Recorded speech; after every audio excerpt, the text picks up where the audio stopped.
फलटण या ठिकाणी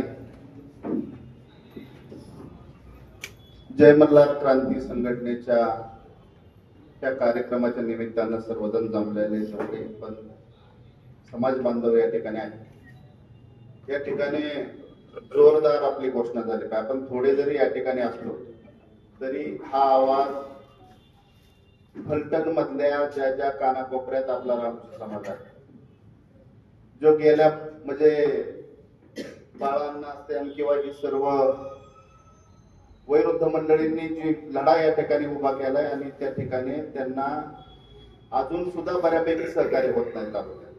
लाज वाटली पाहिजे आपल्या सगळ्यांना खऱ्या अर्थाने या ठिकाणी की आपल्याला एवढ्या मागण्या आपल्या पूर्ण होऊन ह्या म्हाताऱ्या माणसांना आपल्याला भीक मागावं लागते की कार्यक्रमाकरता उपस्थित राहा। त्यामुळं त्या लोकांपर्यंत ही आपली घोषणा केली पाहिजे। छत्रपती शिवाजी महाराज की जय। आद्य क्रांती राजे उमाजी नायकांचा आज या कार्यक्रमाच्या निमित्तानं आमचे गुरुवर्य ज्यांनी मला महाराष्ट्रामध्ये एवढी मोठी ताकद दिली ते बाळासाहेब मदने साहेब, राहुल मदने साहेब, भारत जाधव साहेब, रामदास मदने, एम.आर. चव्हाण साहेब, हेमंत जाधव साहेब, छगन अण्णा, सुजाताताई, अजित शिरतोडे, किरण खोमने, तुकाराम चव्हाण साहेब, महेश जाधव, रामदास खोमने, नानासाहेब आडके, सर्व माझ्या माता भगिनी, सर्व व्यासपीठ। खऱ्या अर्थानं आपण या ठिकाणी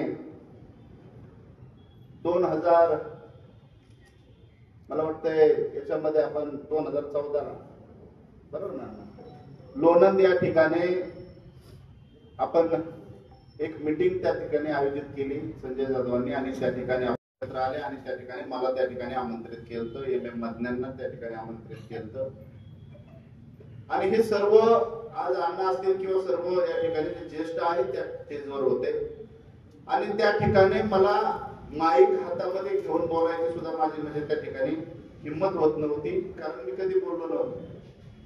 समाजासाठी अनेक गोष्टी कराव्या वाटायच्या, अनेक जे काय बसल्या जागेवर मदत करावी वाटायची, पण त्या ठिकाणी समाजात जायचं म्हणलं तर वेळ नसायचा।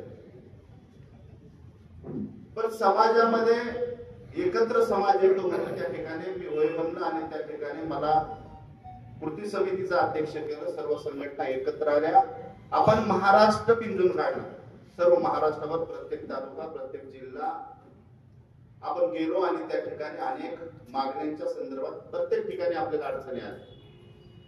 त्या फलटण तालुक्यात आपण पहिल्यांदा ना आपल्या ज्या मागण्यांच्या संदर्भात मोर्चांचं आंदोलन केलं, त्यावेळेस आपण फलटण तालुक्यामध्ये प्रत्येक गावोगाव आपण फिरलो। सातारा जिल्हा कलेक्टर कचेरीवरती आपला मोर्चा होता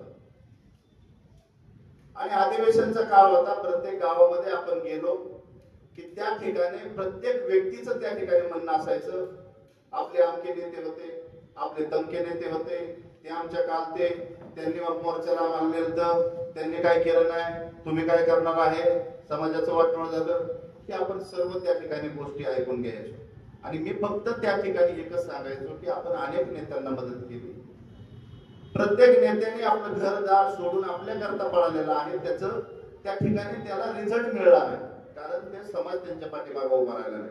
आपण फक्त माझ्या पाठीमागे उभं राहा, मी नक्की रिझल्ट देईन असं त्या ठिकाणी। आणि मग पहिला मोर्चा आपला फलटण या ठिकाणी ठरला। फलटणला आपण त्या ठिकाणी मोर्चा करायचा म्हणजे गावोगावी प्रत्येक टीम आपल्या सक्रिय झाल्या की वयोवृद्ध माणसं भाकरी बांधून त्या ठिकाणी जायची आणि प्रत्येक ठिकाणी जाऊन गावोगावी त्या ठिकाणी भाषणे करायची, सांगायची की आपण मोर्चासाठी उपस्थित आहोत। आपण ज्यावेळेस सर्वजण एकत्र यायचं ठरलं, आपण ज्यावेळेस सर्व एकत्र यायचं ठरलं तर आपण फलटण या सातारा या ठिकाणी ज्यावेळेस निवेदन देण्याकरता आपण पोलिसांना निवेदन द्यायचं होतं, आपल्याला अंदाज सांगायचा होता त्या ठिकाणी की ते म्हणले किती लोक येऊ शकतात तुमच्या मोर्चामध्ये, तर आपण त्या ठिकाणी मी सांगितलं की 2-3 हजार लोक तरी जमतील। ते 2-3 हजार धनगर समाजाचा परवा मोर्चा झाला म्हणजे 1000 लोक नव्हते, त्यांनी 5000 सांगितलं. पण मला आमचा अंदाज आहे 2-3 हजार लोक येतील. 400-500 लोक आपली धरले आणि त्या ठिकाणी एक पोलीस आपल्याला त्या ठिकाणी दिले बंदोबस्तात. आणि ती सर्व करत असताना मग आपण त्या ठिकाणी जो आपल्या लोकांनी कष्ट केलं तर आपल्या नेत्यांनी गावोगावी जाऊन लोकांना जागृत केलं तर त्या ठिकाणी पाहायला मिळलं 1 लाखापेक्षा जादा पहिला मोर्चा आपला त्या ठिकाणी पोलिसांना आठवणा. पोलिसांचं शेवटी मला माहिती होतं आपली जवळजवळ 100-200 पोर आपण अशी त्या ठिकाणी सर्व या म्हणजे फलटण तालुक्यामधले म्हणजे गोटू बंडलकर असेल किंवा आपला दुसरा गोटू असेल किंवा पैलवान असेल हे अनेक लोक म्हणजे ह्या शहरामधले सुद्धा अनेक लोक अनेक मुलं त्या ठिकाणी ताकदीने आपण त्या ठिकाणी पोलिसांची गरज नाही पडली पण 1 लाख त्या ठिकाणी होते. मग पोलिसांनी त्यांचा बंदोबस्त वाढवला. 1 लाख लोक आपण त्या ठिकाणी गेलो.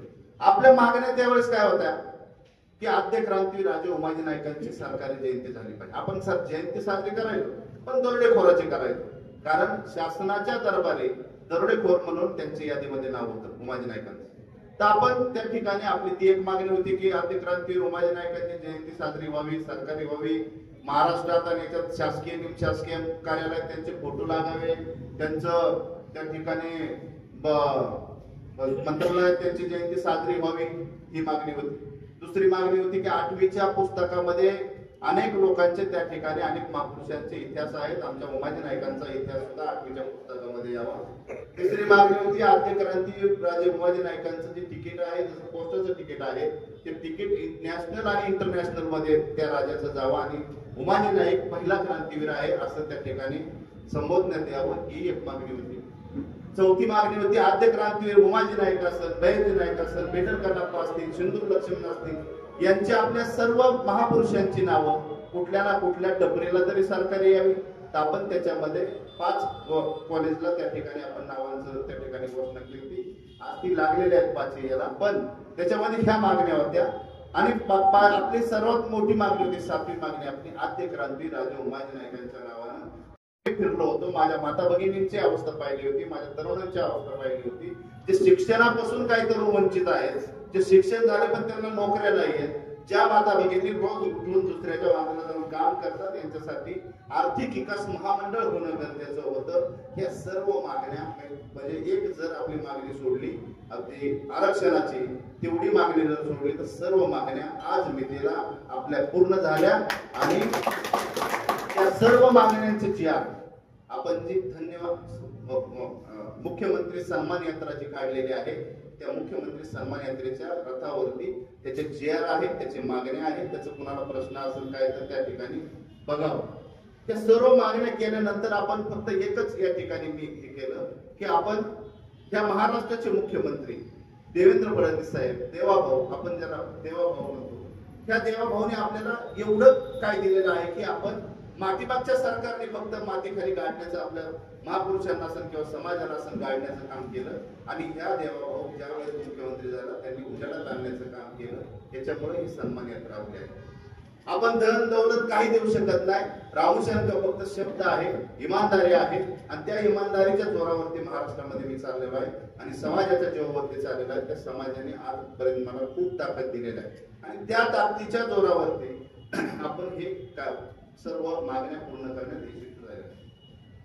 माझी मागणी तरुणांना एकच आहे की ज्या पिढ्या आता हे अन्न असते हे असते सर्वजण ही ज्या वेळेस कोणी महाराष्ट्रातल्या कोणत्याही कार्यक्रम की मला वाटत नाही सर्व नेते असेल, कुणाला डायबिटीज असेल, कुणाला BP असेल, कुणाला काय ना काय असेल, पण ही म्हातारी माणसं त्या ठिकाणी येऊन मोर्चात चंद्रदेन पण मोर्चात पुढं म्हणजे अशा लोकांचं मी म्हणतो जगायला पण नाही आलं पण जर यांना उद्या काय झालं त्यांचे पुतळे उभे केले पाहिजे एवढं काम त्यांनी केलं.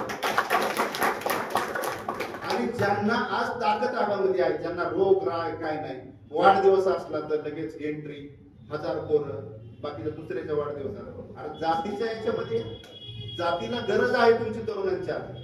ह्या जातीमध्ये ह्या जातीने अनेक आधीच्या काळापासून ह्या जातीने संरक्षण दिलं. ही जात भिकारी राहिलेली आहे, जात बाजूला राहिलेली आहे. राजा असून यांची वेळ भिकारीची आलेली आहे.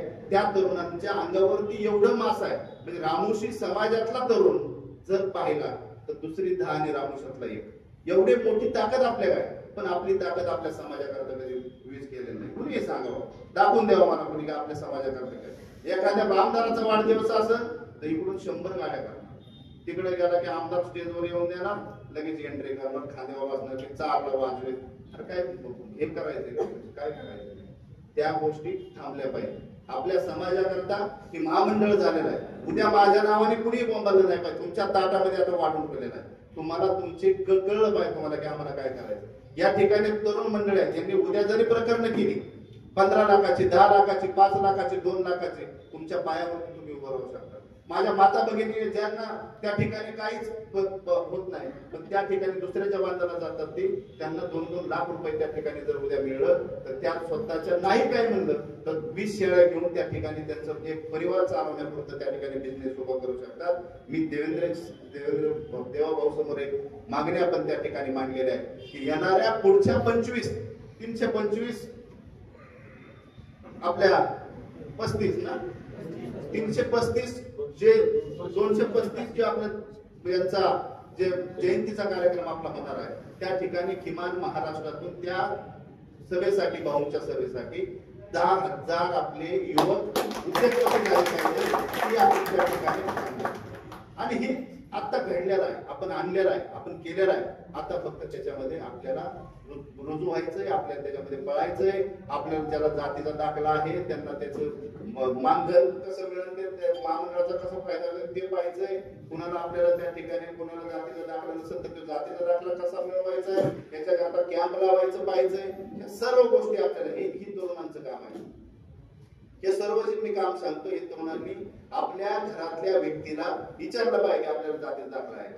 आपल्या महिलेला जर जातीचा दाखला असला तर पैसे मिळणार आहेत, तर ते बिझनेस उभा राहणार आहे. म्हणून आपण सर्वांनी त्या ठिकाणी आपण एक सर्व काही आपल्याला घडवलेलं आहे जे स्वप्नातही आपल्या नव्हतं, आपल्या रामोशी समाजाच्या स्वप्नातही नव्हतं, रामोशी पेटल बेरड समाजाच्या ते घडलेलं आहे. पण आपल्याला ही घड असं पण रामोशी समाज एवढा एकत्र येऊ शकतो, एवढी ताकद उभी राहू शकते, एवढी कामं आपली होऊ शकतात की बाकीच्या समाजाला सुद्धा मान्य होत नाही आज पण की असं होऊ शकतं. एवढ्या मान्य कसं काय कोण झालं यांच्या, एवढं कसं काय झालं, कारण त्या ठिकाणी एकमेव व्यक्ती आहे जो देवाभाऊ म्हणून आपला भाऊ आहे. आणि देवेंद्रजींनी जे केलेलं आहे त्यांचे उपकार, त्यांच्या पक्षाचे उपकार आपण कधीही विसरू शकत नाही. म्हणून आपण ही सन्मान यात्रा केलेली आहे. मी इथून पुढच्या काळामध्ये फक्त एकच या ठिकाणी आपल्याला सांगेन की पुढल्या या जयंतीच्या कार्यक्रमाला आपण ज्यावेळेस येऊ त्या तालुक्यातला कानाकोपऱ्यातला माणूस आपण त्या ठिकाणी आला पाहिजे. आणि किमान अण्णा या तालुक्यामध्ये आपले 1000-2000 युवक आणि आपल्या महिला त्या ठिकाणी बिझनेस त्यांचे तयार झाले पाहिजे असं या ठिकाणी आपण हे करा.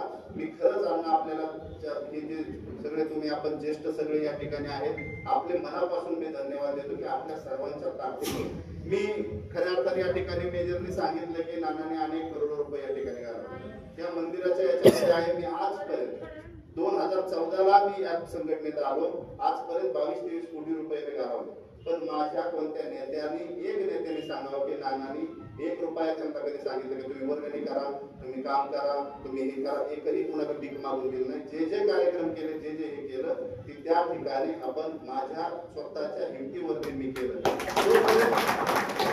जोपर्यंत कारण त्या ठिकाणी आपण माहिती आपल्याला कोणाच्या ध्यानात असेल किंवा नाही, पण त्यावेळेस आपण संघर्ष यात्रा पहिली चालू केली. महाराष्ट्रामध्ये जायचं, त्या ठिकाणी खंडेरायाच्या मंदिरात आपण गेलो, भंडारा उधळला आणि त्या ठिकाणी मी शपथ घेतलेली आहे की जगंतर समाजासाठी आणि मरणंतर समाजासाठी. त्यामुळे ही काही माझ्या करता येईल. माझ्या बापाचं नाव उमाजी आहे, ते उमाजी नायकांकरता तुम्ही हे करताय त्या बापाचं नाव माझ्या सख्या बापाचं नाव उमाजी माझ्या बापाचं नाव आहे. माझं नाव दौलत आहे. मला काय करू पडणार, तुमच्या सारख्यांचे आशीर्वाद आहे. त्यामुळे काही अडचण नाही. फक्त मला एक गरज आहे की माझा समाज जो राजा होता, जो देणारा होता, तो आज भीक मागणारा झालाय.